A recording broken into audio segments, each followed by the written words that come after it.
Welcome to my channel. Please remember to like this video and subscribe. I hope you enjoy the story, so let's begin. Mark Stone pulled into his driveway, the familiar crunch of gravel beneath his tires offering a small sense of comfort after a long day of overseeing construction projects. His two-story suburban home in New Jersey stood ahead, dark windows except for the soft glow coming from the living room.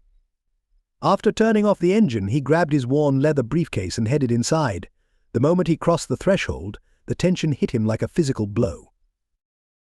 Courtney, his wife of 15 years, was curled up on the couch, her face lit by the harsh glow of her phone. She didn't look up as he entered.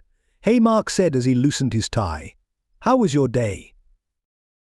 Courtney glanced up briefly, a forced smile flickering across her face. "Fine. Busy." "How about you?" Mark observed her closely, noticing the slight redness on her cheeks and the way she angled the phone away from him. "Same as always. Still dealing with issues with that new subcontractor on the Millbrook project," he said, pausing in the hope she'd ask for more details like she used to. But instead she only nodded absent-mindedly, her thumbs swiftly scrolling through her screen. Before he could stop himself, the question slipped out. "Who are you texting?" Courtney's head shot up, her eyes narrowing. "What?" Mark gestured toward the phone. "You've been glued to that thing a lot lately. Just curious who's that interesting." "It's work," Courtney replied too quickly, locking the screen and setting her phone face down on the coffee table. "You know how it is with freelance photography, always chasing the next job." The lie lingered heavily in the air between them, and Mark clenched his jaw, struggling to keep his voice steady. "Right, of course," he said, turning toward the stairs to check on their daughter, Allison. Courtney's voice stopped him. "Mark, wait." He turned to see her standing now, arms crossed defensively. "What's really bothering you?" Mark considered brushing it off, letting the moments slide like they had so many times before. But the frustration and gnawing suspicion boiled over. "You tell me, Courtney. You're the one acting like you've got something to hide." Her eyes flashed with anger, but there was something else there too, guilt. "I'm not hiding anything. I need some space, okay, to figure out what I want." Mark felt like he'd been punched. "What you want? We've been married 15 years. We have a daughter. What else do you need to figure out?" Courtney's tone turned cold and defensive. "Mark, I love you, but you don't own me. I want space to explore new things. Is that so wrong?" Her words hit him like a slap. He stared at her, the woman he thought he knew better than anyone, suddenly a stranger. Without another word, he turned and climbed the stairs, each step feeling heavier than the last. The following days were thick with tension. Mark threw himself into his work, staying late at the office to avoid the oppressive silence at home. Courtney's secretive phone use continued, and her defensiveness only grew. The situation came to a head that weekend. Mark stood in the kitchen, methodically chopping vegetables for a salad. The rhythmic thudding of the knife against the cutting board did little to soothe his frayed nerves. Courtney bustled around, setting the table for their lunch guest. "Gavin should be here any minute," she said, adjusting a fork for the third time. "Are you almost done?" Mark's grip tightened on the knife. Gavin Turner, his best friend since college and the best man at their wedding, was coming over. The thought of him sitting at their table, laughing and joking as if everything were fine, made Mark's stomach churn. The doorbell rang, jolting him from his thoughts. Courtney practically sprinted to answer it. Mark listened to the muffled greetings, followed by Gavin's deep, familiar laugh. He took a deep breath, bracing himself for what was to come. "Mark, my man," Gavin's booming voice filled the kitchen as he strolled in, exuding confidence. "How's it going, buddy?" Mark turned, forcing a smile as he shook Gavin's hand. "Can't complain. How about you? Still raking in the big bucks as a financial consultant?" Gavin chuckled, running a hand through his perfectly styled hair. "You know how it is, markets up and down, but we're managing." His eyes flicked toward Courtney, who was busy at the stove. "Need any help, Court?" "I've got it," Mark interjected, a bit more sharply than intended.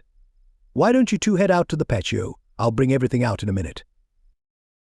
Lunch passed in a blur of forced small talk and strained laughter.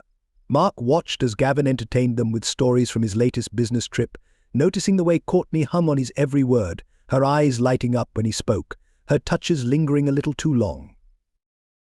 As the meal ended, Courtney stood abruptly. "Mark, can we talk inside for a minute?" He nodded and followed her into the kitchen, where she turned to face him, her expression a mix of determination and fear. "Mark, I think we need to talk about our marriage." He leaned against the counter, arms crossed. "What about it?" Courtney took a deep breath. "I've been thinking a lot about us, about what I want in life, and I think we should have an open marriage." The words struck Mark like a physical blow. He stared at her, disbelief and anger warring inside him. "An open marriage," he repeated flatly. She nodded, her words rushing out. "I feel like I need more in my life, Mark. It's not that I don't love you, I do, but I think this could help us reconnect, bring back some excitement." Mark cut her off, his voice low and menacing. "Excitement? Is that what this is about? You're bored, so you want to sleep with other people." Courtney flinched at his tone. "It's not like that. I just think." "No," he growled, cutting her off again. "I'm not sharing what's mine." He pushed past her, heading toward the patio door. "Mark, please," she begged, grabbing his arm. "Just think about it. This could be good for both of us." He shook off her hand and fixed her with a cold stare. "There's nothing to think about. You made your choice, Courtney. Now live with it." Without another word, he stepped outside, forcing a smile for Gavin's sake. But inside, something had shifted. The hurt and betrayal had crystallized into cold, hard resolve. If they wanted to play games, that was fine. But Mark Stone didn't lose, and he never forgave. Mark retreated to his home office, his mind racing. He was now certain, with a chilling clarity, that Courtney was already having an affair with Gavin. The clues all fit together: the secretive behavior, the lingering glances, the sudden push for an open marriage. He sat at his desk, staring blankly at his computer screen. A part of him wanted to confront them, to let out the anger and sense of betrayal consuming him, but a colder, more calculated side saw an opportunity. If Courtney craved freedom that much, he would grant it to her, but on his terms. He would play along, letting her believe she had control, and when the time was right, he would pull the rug out from under her, leaving her with nothing. Mark's resolve hardened as he mentally shielded Allison, ensuring she would be taken care of. As for Courtney, she would lie in the bed she had made. With a grim smile, Mark started strategizing. This was a game now, and he was determined to win. The following week was a blur of forced normality and unspoken tension. Mark buried himself in work, staying late at the office to escape the stifling silence of home. Courtney continued her secretive phone conversations, becoming more restless with each passing day. On a Wednesday evening, she finally raised the topic again. Mark sat at the dining room table, laptop open before him, focused on blueprints for a new project. He barely looked up when Courtney entered. "Mark," she asked hesitantly, "can we talk?" He leaned back in his chair, fixing her with a steady look. "About what?" Courtney took a deep breath. "About what I mentioned last week, about opening up our marriage?" Mark's jaw clenched, but he kept his tone even. "I thought I was clear on my stance." "I know," she said, moving closer, perching on the edge of the table. "But I've thought about it more, and I truly believe this could be good for us, both of us." He studied her, noticing the flush in her cheeks and the anxious energy radiating from her. "Both of us," he repeated flatly. "Or just you?" Courtney's eyes flashed with a mix of guilt and defiance. "That's not fair, Mark. I'm being honest here, trying to find a way forward for us." Mark let out a bitter laugh. "Is that what you call it?" Moving forward, she reached out, placing a hand on his arm, and he resisted the urge to pull away. "I love you, Mark, that hasn't changed. But I need more. I need the chance to explore, to figure out who I am beyond being a wife and mother." Mark abruptly stood, shaking off her touch.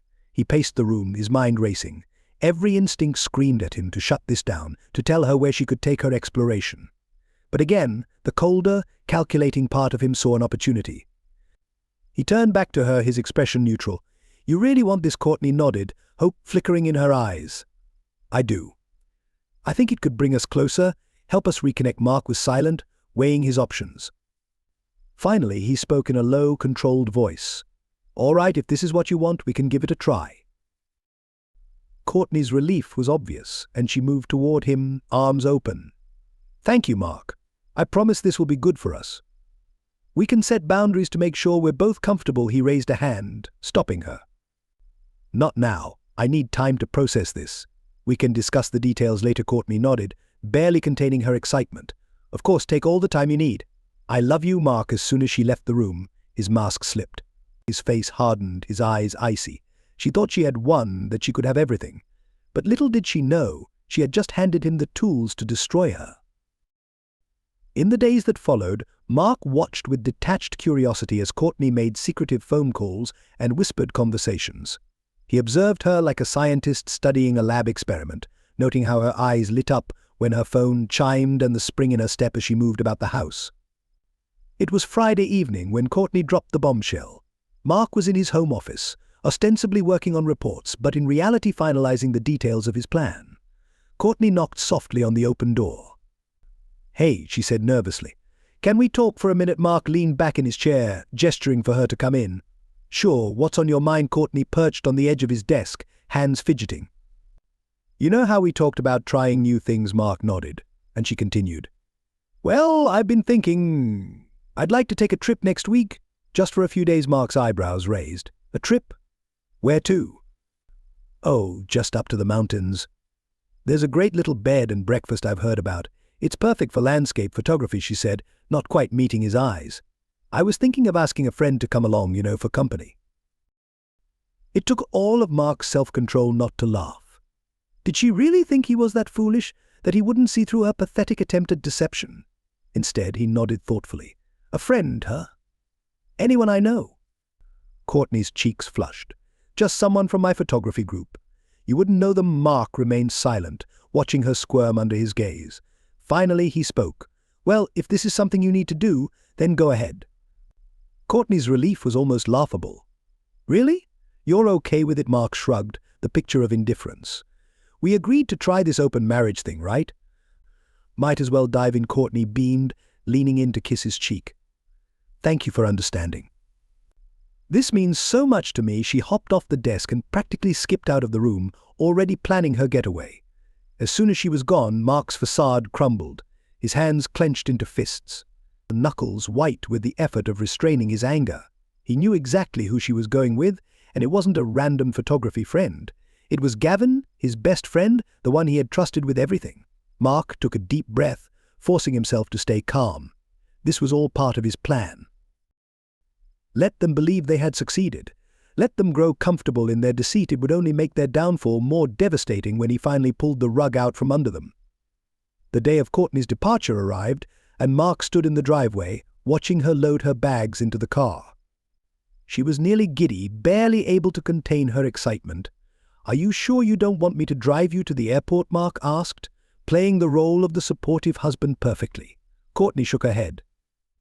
"No, it's fine. I'm meeting my friend there and we'll drive up together." Mark nodded, stepping forward to give her a brief hug. "Have a good trip. Be safe." As her car disappeared down the street, Mark allowed a small, grim smile to cross his face. Let the games begin. The moment Courtney was out of sight, Mark sprang into action. He pulled out his phone and dialed a number he had memorized days earlier. "Erica, it's Mark Stone. I need your help with something urgent." Erica, a sharp-witted lawyer whom Mark had discreetly hired, listened attentively as he outlined his plan. "Are you sure about this, Mark? Once this starts, there's no turning back." Mark's voice was cold and firm. "I'm sure." She made her choice, and now she has to live with the consequences. Over the next few days, Mark worked relentlessly. He changed the locks on the house, secured a temporary restraining order against both Courtney and Gavin, and made sure Allison understood the situation. "Dad," Allison's small, uncertain voice broke the silence. "Is Mum really not coming back?" Mark knelt down to meet his daughter's eyes. "Your mum made some decisions that hurt our family, sweetheart, but I promise I'm not going anywhere. We'll get through this together, okay?" Allison nodded, tears filling her eyes.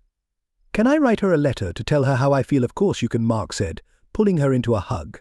"That's a wonderful idea." While Allison wrote her letter, Mark finalized the details of his plan. He had gathered evidence of Courtney's affair, documented her abandonment, and prepared a strong case for full custody of Allison. The day of Courtney's return came, and Mark stood on the front porch, Erica beside him, as a taxi pulled into the driveway. Courtney stepped out, her face glowing with happiness. That joy quickly turned to confusion and then shock when she saw Mark and the unfamiliar woman standing there. "Mark," Courtney called, her voice uncertain. "What's going on? Who is this?" Mark's voice was cold and emotionless. "Courtney, this is Erica, my attorney." Courtney's face went pale. "Attorney? I don't understand." Erica stepped forward, her professional demeanor barely concealing a hint of triumph. "Mrs. Stone, I'm here to serve you these papers." She handed Courtney a thick envelope. "This includes a restraining order, divorce papers, and a letter from your daughter." Courtney's hands trembled as she took the envelope. "A restraining order? Mark, what is this?" Mark's eyes were hard and unyielding. "You wanted freedom, Courtney. Now you have it. You're not welcome here anymore, but..." "We agreed." Courtney's voice rose in panic. "We said we'd try an open marriage." Mark laughed bitterly. "And you actually believed that? You thought I'd just sit back and let you tear apart our family, let you and Gavin make a fool out of me?" Courtney's face crumpled. "Gavin? How did you—" "It doesn't matter." Mark cut her off. "What matters is that you made your decision.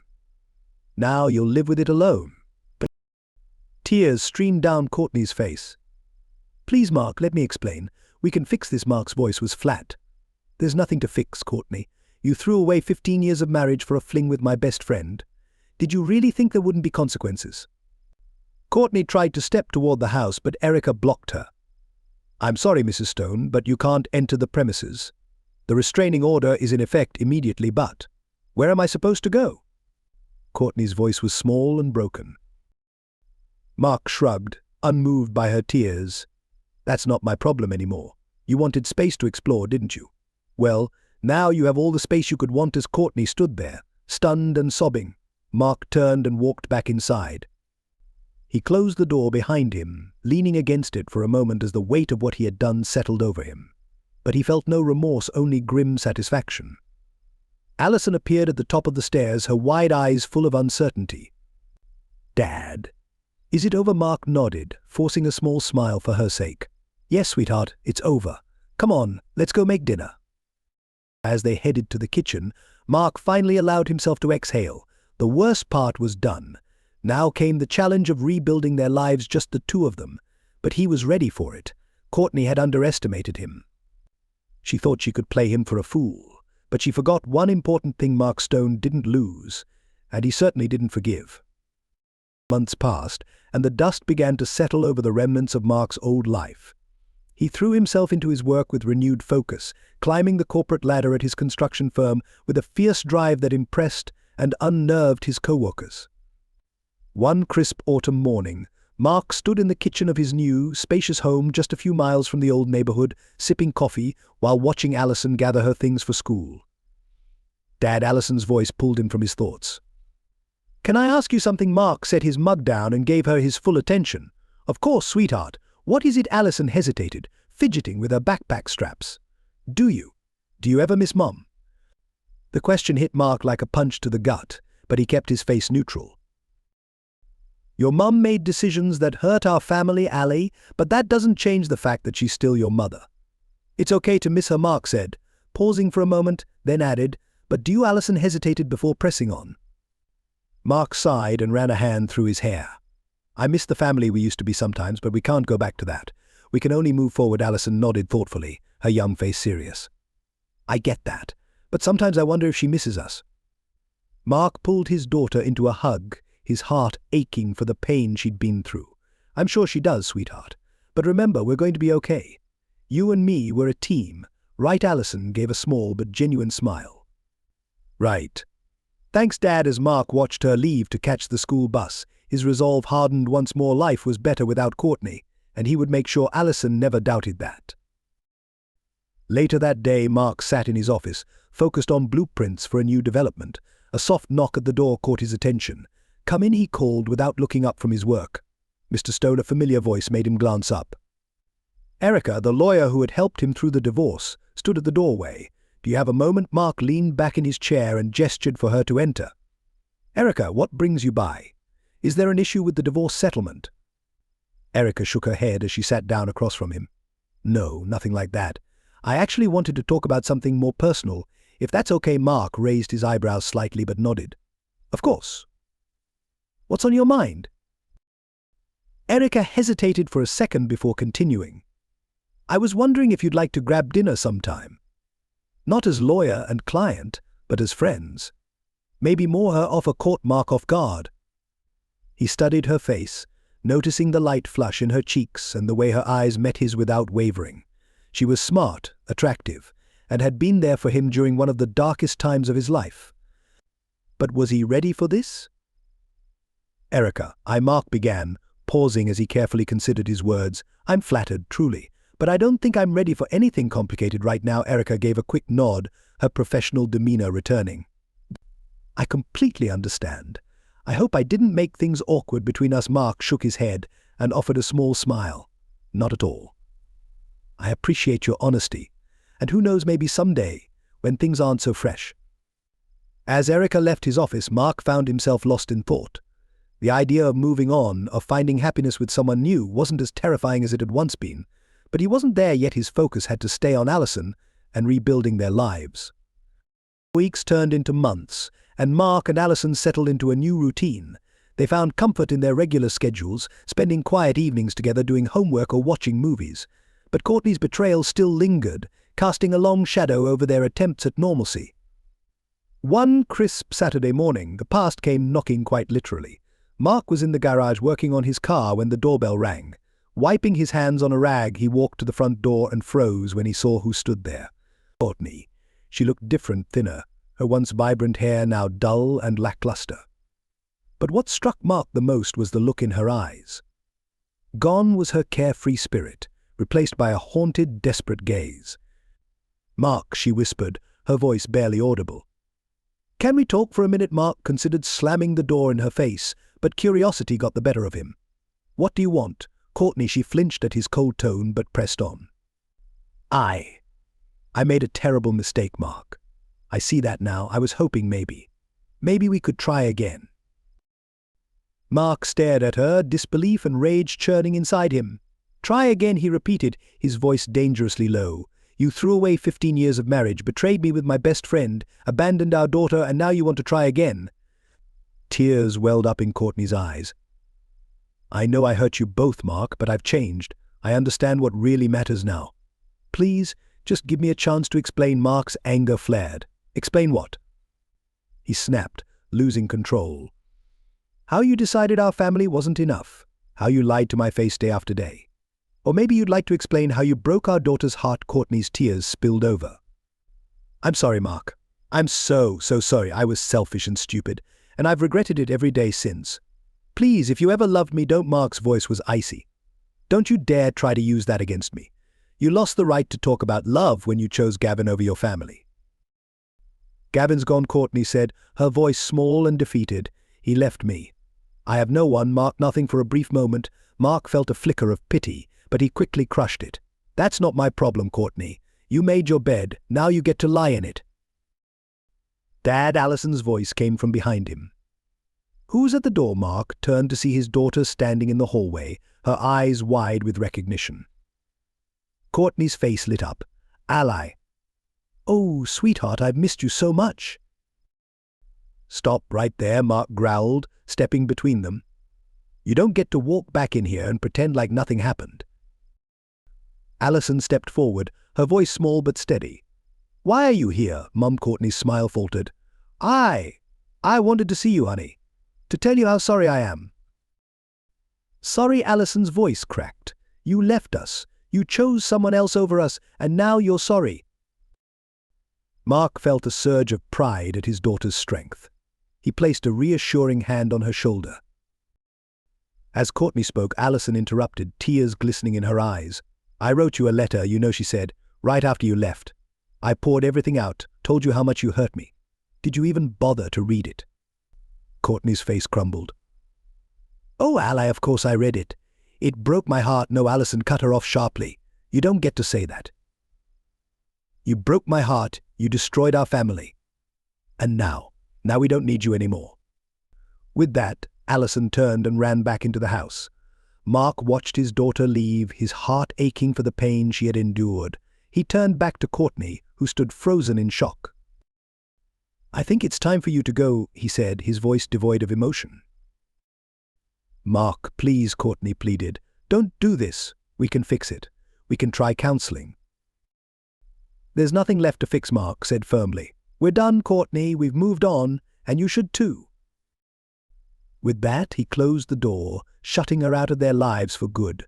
He leaned against the door for a moment, taking a deep breath to steady himself, and then went to find Allison, ready to comfort her and remind her that they would be okay. Because they had each other, and that was all they needed. As the weeks passed, life slowly returned to normal, or at least their new version of normal.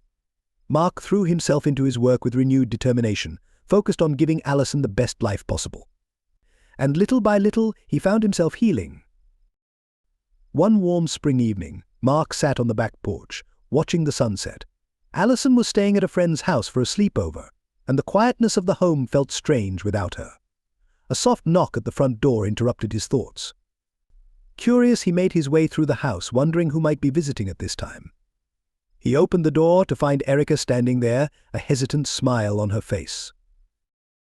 "Hi, Mark. I hope I'm not disturbing you," she said. Mark shook his head and stepped aside to let her in. "Not at all. What brings you here?" Erica took a deep breath, as if gathering her courage. "I've been thinking a lot about what you said a few months ago about not being ready for anything complicated." Mark nodded slowly, unsure where this conversation was headed. "I remember." Erica met his gaze and continued, "I was wondering if maybe you've had some time to heal, to move on." Mark studied her, noticing the hope in her eyes and the slight nervousness in her posture, and for the first time in a long while he felt a glimmer of something he thought he had lost possibility. "You know," he said slowly, a small smile forming, "I think I might have." Erica's face lit up with a bright smile. "In that case, Mr. Stone, would you like to have dinner with me?" Mark chuckled, feeling lighter than he had in months. "I'd like that very much, Miss Carter." As they stepped out into the warm evening air, a sense of peace settled over him. The past was finally behind him, and the pain of betrayal had softened into a dull ache. Ahead of him lay a future full of new possibilities for him, for Allison, and maybe, just maybe, for a new kind of happiness. He glanced over at Erica, her face softly illuminated by the setting sun, and allowed himself to hope.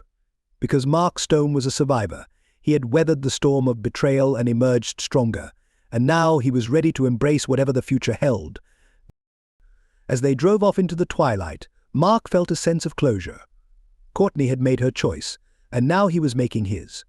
Life would go on, new chapters would be written, and this time he would make sure the story had a happy ending.